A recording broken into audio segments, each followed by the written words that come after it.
čom je Helen Doron metodika jedinečná, je to, že je už na trhu viac ako 40 rokov.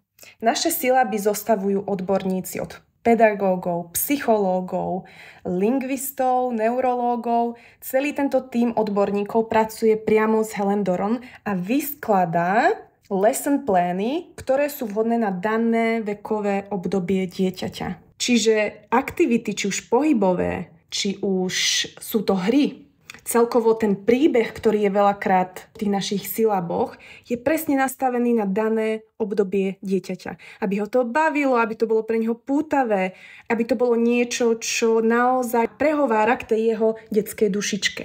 Takže v tomto je tá naša metóda naozaj kľúčová, pretože sú tam roky praxe, tieto silaby sa non-stop upravujú, modifikujú, samozrejme dávajú do takého modernejšieho ducha. Ak ste boli niekedy na našich hodinách, tak určite ste videli naše pomôcky, ktoré sú naozaj krásne, prepracované a do detailu pasujú do toho kontextu, ktorý vlastne deti učíme a v ktorom to je celé osadené, že teda sú tam nejaké rozprávky, postavičky, s ktorými pracujeme na každej hodine, ktoré si deti oblúbia, či už je to dráčik Didi, alebo je to Flup, taká chlpatá fialová gulička, či už je to Paul, chlapček, s ktorým deti vyrastajú a potom aj ako tínedžeri pracujú s Paulom, ktorý cestuje po svete a objavuje nové krajiny. Takže naozaj je to tak premakané celé